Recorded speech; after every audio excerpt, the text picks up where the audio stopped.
How we doing, people? How we doing? How you been, bro? I'm alright. How about you? Tired. Yeah, me too. When do you head back to college? Oh, Saturday. Moving on Saturday. Moving on Saturday? Yeah. This man's Loyola business right here. You know it. What to not do in the gym? Don't be a dick. That one. That's actually better. Don't I be a like that. dick. Don't be a dick. Always put your weights back, because that's also being a gym dude. Oh, Take a few minutes, wipe it down, and put it back. It's As not someone that who hard. used to work for a gym, and that part of my job was cleaning up after people. Be respectful, people. And like, it's not that big a deal if you don't stack the weight right, like properly. Like if you accidentally put a 45 on a 25, it's not that big a deal. But if you don't even put it back, that's just being Yeah, just dumb. leave it on the bar and expecting someone else to get it. I actually had a really good question today. How do you figure out your protein intake based on your workout? I mean, what I learned is that if your goal is just build muscle, then you should consume at between 0.7 to 1.5 grams per 1 pound of body weight. Yeah, I learned something similar. So the breakup is like if you're doing maintenance, it's about 1 gram of protein per pound of body weight. If you're doing bulk, it's about 1 to 1.5. And then the shredding, you still want to have a high, Shredding, you don't want to change your protein intake. because shredding you got a calorie deficit. Yeah. So if you have to cut down, you can go as low as like 0.8 grams of protein per pound of body weight, but like that's about it, because you still want that protein for rebuilding. But even for shredding, for calorie deficit, you want to decrease your carbs. But, Yep. But it's keeping your protein Mhm. and fats roughly the same or increasing them. Yeah, definitely a protein. If you can decrease fat, like that's still pretty decent, but you want to at least maintain your protein as much as possible, and carbs, because when you're shredding, you get tired really quick. Like that's the one I'm doing. What are you shredding or maintaining right now? I'm just maintaining right now. I've been like shredding all summer, and I get like super tired really quick.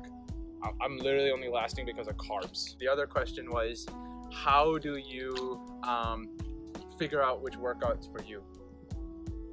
I'm pretty sure that's the question. I can check, but I mean, that's it just depends on what your goals are. Like, yeah, that's exactly how I would have answered that. like what your goals are. So you like, want- if if you you want to wanna- bulk, then that's yeah. definitely If the you way want to to go. get bigger, then bodybuilding's kind of your thing. So you gotta look at like a muscle mass or bodybuilding program. Yeah, If you just want to get like fit, then I think shredding or maintaining. That's honestly that's up to you. So like for me, I'm going shredding because like I built up a lot of muscle, but I still have a pretty high body fat percentage. So that's the point of shredding. If you already have like a decent body fat percentage that shows the definition that you want, then just go with maintaining with like a very, very, very slight calorie deficit. So for shredding, it's about 500. I'm going a little extreme and going like 1,000, because I'm still not able to like keep up with the food. But like if you want to just lose a little bit of body fat through a maintenance workout, I'd say like drop maybe 150, 200 tops. at least 5%, 5% Yeah. or 10%, no more than 10. What sparked your interest in getting fit and working out? So we both have like you and I have been like partner workout for like almost 2 years now. We're coming up on 2 years, I think.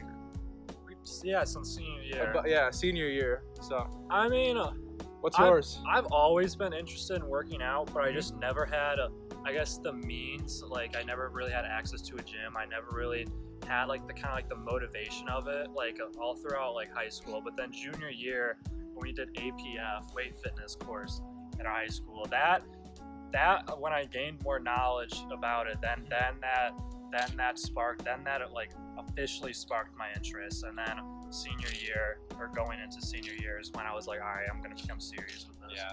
So we worked out a couple of times. It wasn't like just once or twice. We worked out a couple of times over senior year. So he's been pretty good into it. For me, it's been since like 8th grade. Mainly because I just didn't like how I looked. Like I was fat back then. This is just straight up facts. So I don't wanted to change that. So like that's what I did. And I was tired of being called fat. I'm tired of being called skinny and small. It's the opposite. But it's just like, if you want to change something about yourself, it's not that. Like you just need to put your mind to Just it. gotta Like, work for it. and once you get the ball rolling, it's just hard to stop. You know, like I consistently worked out for a month. Like I hardly used to be into any physical activity. Like my evening used to consist of watching TV and eating food. That was it, and that's exactly how I gained a lot of weight. And at one point I was just like, okay, I'm gonna consistently go to the gym for like a month and see what happens. And after that, it was hard to stop. And it's gotten to the point where like now, if I go a week without working out, like I get anxious. Oh, you know, if I go like 3 days without 2 to 3 days, I'm just yeah, it gets there. So then you start like getting creative. So you just need to find what you want to change. And if you're happy with the way you are, then go for it. Just maintain your physical health.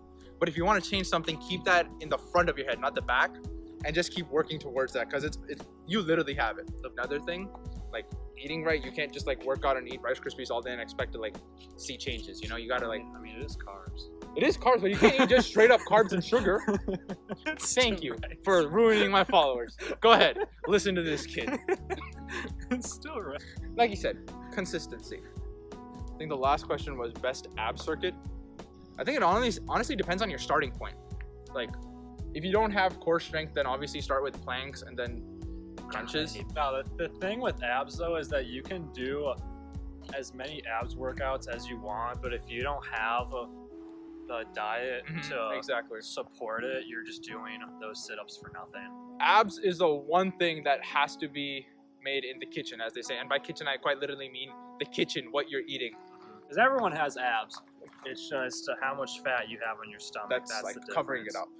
So I mean, when I get to school, I'm gonna be unintentionally healthy by my inability to cook. I've been making like a ton of recipes just because when I get back to my apartment, I'm gonna be okay. I'm just gonna be eating chicken and rice or chicken and broccli. Easy I got shit you. to I got make. you with the recipes. Easy shit I got to you with the make. recipes.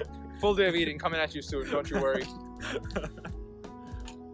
But yeah, consider leaving a like. Thanks for watching, and comment what you want to see next. Yeah, we'll see you on the next one.